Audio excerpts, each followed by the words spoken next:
Welcome, everybody, to the Professionally Evil Perspective. I'm Nathan Sweeney. I'm Kevin Johnson. Are you sure about that? No, I'm really not. You seem a little under the weather. There are days I have a migraine that is kicking my butt. It sucks to get old, doesn't it? That's better than the option. That is better than the alternative, right? Yeah. Like I always laugh when people, and I want to be very clear. This is dark, so trigger warning or something. But when people say to me, "Man, your kids have grown so old," I wish they were still little, and it's like, well, there is a way that can happen, and it's not good. No, And I never understood when people are like, "Oh, I hate having a birthday," or "I don't want people to know that I have a birthday." You have the other option, right? Yeah. I mean, it's better than going to your funeral, I guess. But I will also say that that's as useful as I always laugh when people ask little kids what they want to be when they grow up, and it's like the kid wants to be a bologna sandwich, right? Like the kid has no concept at like 4 what they want to be when they're older. I'd like to be a financial banker. I just want to sign away any hope of joy that I have in my life and go into banking. Yes. I want to work in an office job. I don't know why, but that's what I want to do. I want to wear a button-down white shirt, black slacks, and a tie every day. I don't know where I picked this up, but like starting in 6th or 7th grade, somewhere, I probably heard it from somebody else because I don't think I have any original ideas. But when somebody would say, "What do you want to be?" Like, "What do you want to do when you grow up?" My answer was always, "I want to be perfect." I want to be perfect. What do you want to be? You don't set high goals. Yeah, well, So from 6th to 8th grade, I wanted to be a forensic anthropologist. Forensic anthropologist. I don't even know what that means. There you go. They took us to FAU, Florida Atlantic University. I'll be honest, I don't even know if FAU still exists. But it was a college down in Boca, which I grew up down there. And they took us in and were like, it was a field trip to meet these people and see this science-y stuff. And they had his name was Dr. Angel. I cannot believe I still remember this dude's name. That's awesome. And he was like from the Smithsonian or something. And he was down there speaking. And I don't know what it was about it. And I bet you it was the idea that I could be a doctor, but not have to deal with real people. Okay. Because they were already dead. Wait, what year was this? I was 6th grade, so let me do the math backwards. How old are you in 6th grade? 12-ish. 12? Yeah. Okay, so 73 plus 12, 85. Okay, so it was a little bit. I was starting to think this was like a promotional thing for Jurassic Park, but that came out in '93. So yeah, no. They weren't forensic anthropology. The idea with the forensic anthropology, if I remember it correctly, was like it was the study of forensics against like ancient cultures. Like you find a body and we're talking like a body that's 200 years old, not like that downtown Jacksonville. And so hey, Jacksonville's old, right? I mean, it could be in St. Augustine. That could be like hundreds of years. But you knew what I meant.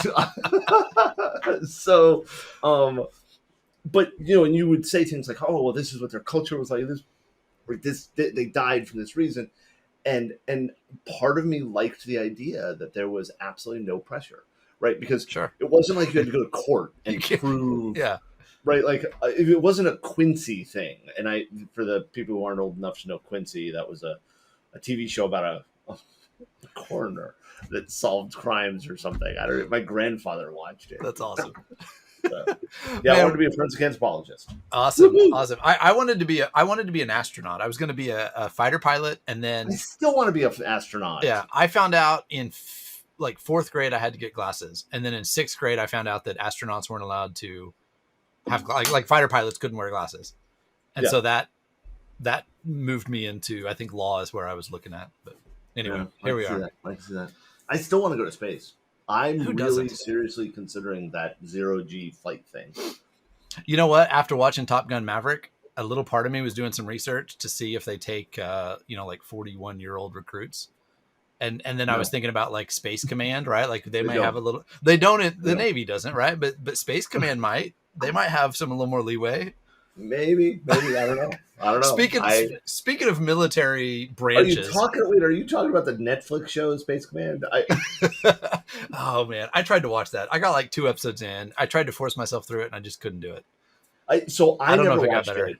I never watched it, and then I was down at a government contracting conference, and I met a guy that was in Space Command, and he said the show was excellent, and that I watched it. It was good. It was whatever. I wouldn't watch it again. But okay, so talking about government agencies and Space Command, let's talk about Cyber Command. Cyber Command. So this tweet came across. We'll post a link in the feed. This morning, I think, right? Or yesterday morning. General Paul Nakasone, the commander for Cyber Command. Do you think he introduces himself at parties like that? I'm the commander of Cyber Command. No, he introduces himself by saying to the other person, ASL. Awesome. Oh gosh. For those of you who aren't as old as Kevin or I, ASL is how you introduced yourself in chat rooms in the 80s and 90s. Stood for clear. Age, sex, and location.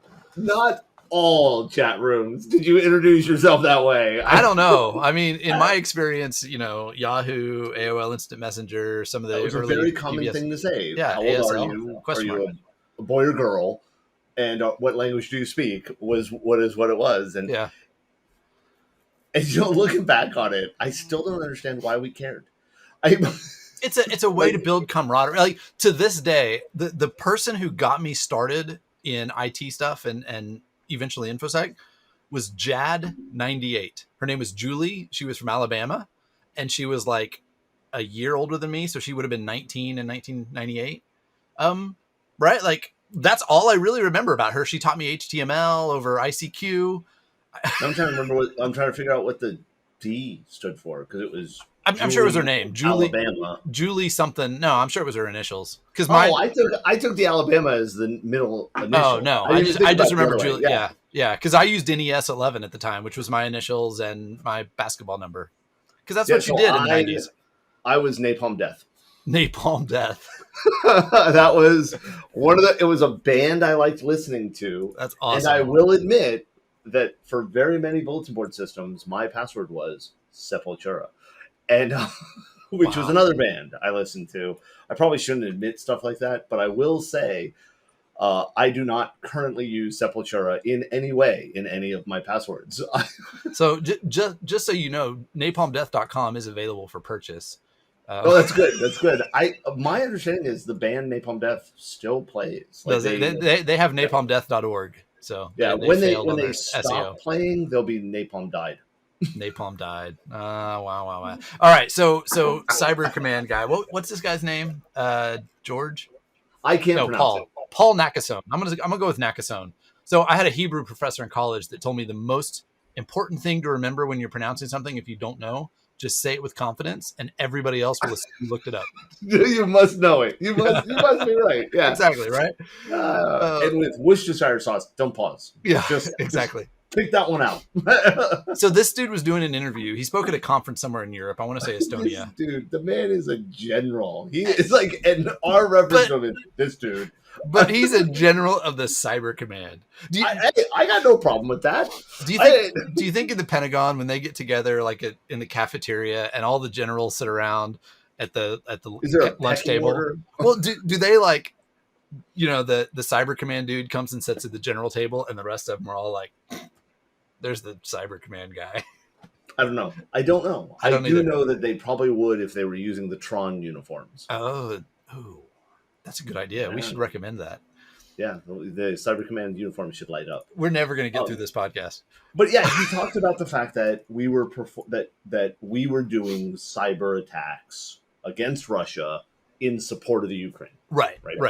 Which I think that's the first time that's been publicly, like, everybody's kind of assumed we were helping and supporting, but he actually talked about the first time for this war. Like they have. Okay. They have publicly acknowledged cyber offensives before. Have we? I swear we have. I could be wrong. I don't remember it. It was a surprise to me because I know we've like publicly talked about reconnaissance and information gathering. And, you know, I mean, the You know what? CIA, NSA does a lot I'm of stuff. probably wrong. I swear though that we've seen it before. We've seen they may not. I don't believe they acknowledged specific actions, and in this case, neither did he. He said No. we're doing them in support, right? Like, now did you see the press secretary yesterday?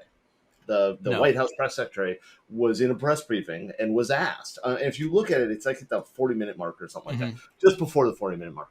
I don't know why I remembered that, but You know. he was asked, and I get that. Most of the time when I listen to press briefings, I just want to punch reporters. They ask stupid sounding questions. They ask, like, it just irritates me. And I know there's a reason for it. I've watched West Wing. I've watched The Newsroom. I love both of those shows. I get it, right? But he asked, President Biden has repeatedly said that we aren't doing offensive actions in the war in Ukraine. Right. That, as the press secretary said, and I'm quoting here, I'm not saying this is my opinion, but they kept referring to it as, this is Russia's war. This is Russia's war. Russia invaded. Russia did this. It's Russia's war. And I say I'm not quoting it because that seems really dismissive of the people fighting against Russia. I get what they're saying. Right. Russia started this. It's their fault. They're doing it. They're the idiots. They're the bad guys. I get that and agree with that. But I feel it's a little dismissive of all of the people fighting on the other side. But neither here nor there. She was asked, President Biden keeps saying we are not doing offensive things. We are not putting boots on the ground to fight. Right. We're not attacking Russia. We're not doing any of this kind of stuff. And so isn't it a contradiction? And her answer was, and I find this really, really interesting, her answer was, they don't consider cyber attacks offensive actions. Yeah. Which is very contradictory to other things they have said about cyber warfare that's been launched against the U.S. That's exactly where I was going to go, because Obama first started talking about it, and he kind of had he never come out with a completely formal, yes, we consider a cyber attack to be the same as any other attack. But it was right before Trump was elected, 2016, early in the summer of 2016, I think. He put out some type of like, here's what we consider, like it was an executive order that says, here's our process for incident response during a cyber attack. And it implied that we would consider it the same way we would consider any other attack. Yeah. And then I know Trump was the opposite. Trump was like, absolutely, if you attack us, we attack you back. Like, a cyber attack is no different than any other kinetic attack. Boom, hardcore. And I will say that no matter your opinion of Trump, I think that was a good stance. I think so too. From a government perspective. Yeah. Right? Whether or not you actually consider it that way when it's time for response, I think you publicly have to say we will consider it that way, right? Yeah. Yep. But my understanding is Biden so far has not countered that. He has not said, nope, Trump was wrong. We disagree. He's just kind of let it fly out there. And he has done that for other things. There have been other things that they've explicitly said that this administration's belief is this. I'm not aware. And if you're listening to this and you know where Nathan and I have missed this, let us know. Please. But yeah, I don't think he's taken that back. So I find it really interesting that in the past, China does cyber attacks against somebody. That's an offensive attack. It's bad. It's evil. But for them to come out and say, we're attacking Russia in support of the Ukraine, but it isn't considered an offensive attack, that's interesting. Now, she did not go into further detail. Right. I've not found where the administration has released. Like, sometimes they'll say something in a press briefing and then there'll be a release later where they, well, what we meant was, or, right, you know, this one's interesting to me. If it's not an offensive attack when we do it, but we consider, and okay, let's just focus there. I got a question for you. Do you agree that you can do an attack against something and have it not be considered? Should it? Do you see the logic there? Because I don't see the logic. I'm curious about your opinion. So here's a friend of mine. I don't want to call him out on here because I didn't ask if I could, but we'll call him Z. Z said, I'm personally in the cyber war is just espionage and counterintelligence with extra steps. And then we had a conversation about the nuance of extra steps. Where's the line? And right, like there is a lot of cyber offensive is probing, looking for vulnerabilities, cataloging, like here are options that we could take technically those could be considered an attack, even if you don't go the next step of exploiting it and whatnot. So I feel like if we drop a man physically behind enemy lines in a combative country, that is an attack, right? Like we have sent somebody in, we have breached your borders, we've sent somebody in, even if they're not shooting people, that's clearly an attack. What if we do the same type of thing, probing and reconnaissance on the cyber perspective? I could see where there's a little bit more nuance to. Is it security research? Exactly, right? It's oh geez. Well, we're going to skip that conversation. Folks can see our library of past conversations about security researchers. No, all joking aside, that's actually a legitimate question. Yeah. For me, is the logic? This is no different than that type of activity, which may be a sign. Combined with wasn't it last week we talked about the fact that the DOJ is not going to enforce the CFA, right? For certain Could this things, be a move towards saying red team style activities, whether it's black hat, gray hat, white hat, whatever, is not considered necessarily bad by the current administration? Well, I think there's a pretty significant difference between Cyber Command, the military performing activities like that versus saying that it's okay for the citizens to do it. But I don't know. The Civilian Air Patrol and similar activities have been again. Sure, right. The government has a history of saying we're not even going to talk about Texas's stupid bounty law, but the government has a long history of quote unquote arming civilians to augment the military. Yeah, I think those are in specific situations though, right? Like we've seen situations where, hey, because of this thing, we're going to I can't think of a specific example right now, but we're basically going to allow citizens to supersede traditional authority and do whatever. But all the ones I can think of off the top of my head, which I don't want to get into some of them. That's why I'm hesitant to. All the ones I know of, you're absolutely right. They started for a specific reason, and then don't back off. They kept going. The Civilian Air Patrol has not been shut down, even though World War II is over. My understanding is CAP was founded to patrol for U-boats off the coast. Right. That's interesting. Right? That's a good point. I don't know that I'm not. Laugh at me all you want. I'm probably wrong, but that was my understanding. Is the Civilian Air Patrol was, we have this threat of U-boats off the shore. We're gonna authorize you to fly around and drop stuff onto these U-boats to mess them up. Yeah. So let me ask this: do you think should we expect should it just be normal that our military is going to perform cyber attacks against? Of course. Yes. Against anyone? I won't say against anyone as in they have blanket carte blanche to attack people. Where do you draw the line? I would draw the line at, would we give them the authority to shoot that person? And interesting. But the military has, what is it? 90 days to seek. The president can say, go to war. Yeah. And then Congress, which I always wonder, like, what happens if Congress like, never mind, no, he didn't mean that. But we call that Vietnam. Nope, we don't, because Vietnam went way longer and Congress approved it. No, but they didn't declare war. So that's going back to this situation though with Ukraine. Like, we have not formally announced any wartime with Russia. We have not engaged in any other offensive capabilities. But we have said, and I think that's a key point there. We have said, as a government, we've approved funding and support and resources. And at the same time that we approve that, right, and I'm not arguing it for, against, whatever. Mm-hmm. I like it, but let's go from there. We announced that we would support them, and now we're saying this isn't offensive, right? If those two things are true and we can agree to them, I don't know that we can, but then that fits what I said. If the government said we're going to do something with the military, cyber is in scope. So if we're supporting them in cyber is in scope. If we're shooting with them, shooting with cyber, that sounded stupid as it came out of my mouth. But I think, so any activity where the government has approved the military to do this thing, I think in 2022, the population should expect that cyber is part of whatever that thing is. Yeah. Interesting.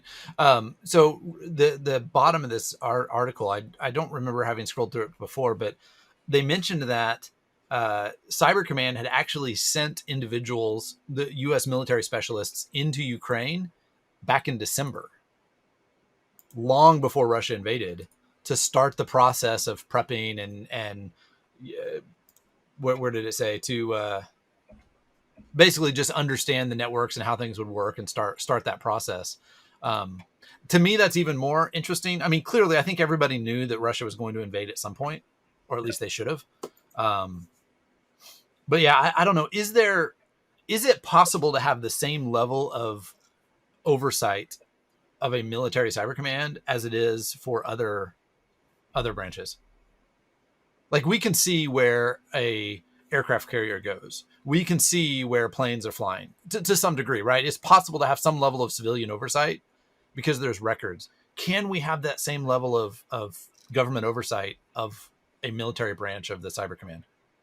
I think I'd turn that around and say, do we believe the oversight we have of the military is effective?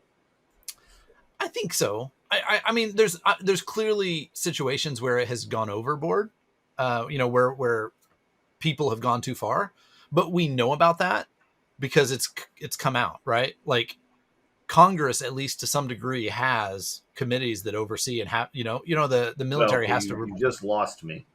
The competency. You implied that Congress was effective at something. That's fair. That's fair. But my point is, there's some level of effectiveness, right? It's not zero.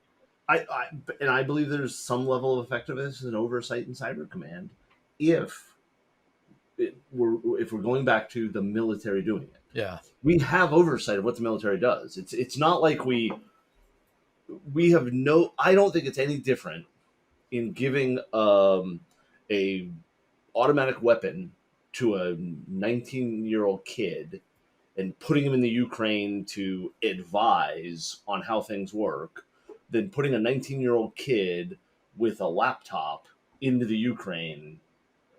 Yes, it is absolutely possible that kid, and I say kid because, the same oversight happens then, right? Is it possible that they're going to be able to do stuff with the laptop that is going to be missed? Yes, that's possible. But if the laptop's set up correctly, if the monitoring is set up correctly, that oversight can happen. Matter of fact, I would argue that you have better capabilities of oversight of what a Cyber Command soldier is doing than the soldiers sitting in a village or town with 3 other people and automatic weapons. Because you have logs and data records and all that. That's right. Average amount. That's fair. Yeah. And I'm not saying they did, but we know it's happened, right? It's possible, yeah. You brought up Vietnam. We can talk about Vietnam. We can talk about things that happened in the Middle East. We can talk about things that happened in World War II and Korea, where people did bad things. And I'm not excusing that, but I'm saying that it's way harder to prove that soldier who killed that kid did it on purpose. Yeah. Than to prove that the soldier who had a laptop and was given offensive capabilities went beyond what they should have. I think that's fair. That's reasonable. I hadn't thought that through like that, but that makes sense. So, and again, I want to be very clear to anybody listening. I'm not saying that soldiers are just going over there killing random people. I'm saying if it were to happen, there are bodies, there are people to see stuff, whatnot. But that type of evidence is harder to collect than the logs or the technical records. Especially in a war-torn country, right? Okay, who killed the people in that mass grave? And there's a lot of work, and my understanding is they do really good work at proving what happened and things like that. But that's a whole big effort. My laptop right here, you know what I did on it. Right. Cool. I don't know I'm right, but I do. I don't either. Yeah. I think the value in our method of government, our model of government, is having these conversations. And, there's been a lot of back and forth on Twitter, I've seen, and various social media and whatnot. And I think that's our role, is just to continue having these discussions. And to some degree, that marketplace of ideas is how we hold the government accountable, because we talk about, do we like this? Do we not? Do we allow this? And, you know, government changes slowly. And so it may be an election cycle or so before we say, no, we're not cool with that. But I think eventually we're moving towards the right direction, or we're moving or the wrong direction. We're moving in some direction, right? We're doing stuff. Awesome. All right. Well, let's wrap it up there. It's been great. Kevin, I will see you in a couple of weeks. On here, we do this every 2 weeks. We'll see you again. I'm like, no, because right before I got on here, I was know. going through my trips coming up. I know. Like, I don't remember I'm going somewhere with you. See, am I? In the imaginary world where my mom listens to this podcast, once so you're finally admitting your mom doesn't even listen. Yeah, well, you know, once we finish this, we don't exist until the next episode comes out. Yeah, 2 weeks later. So totally what happens. Yeah. Awesome. Awesome. Talk to you later.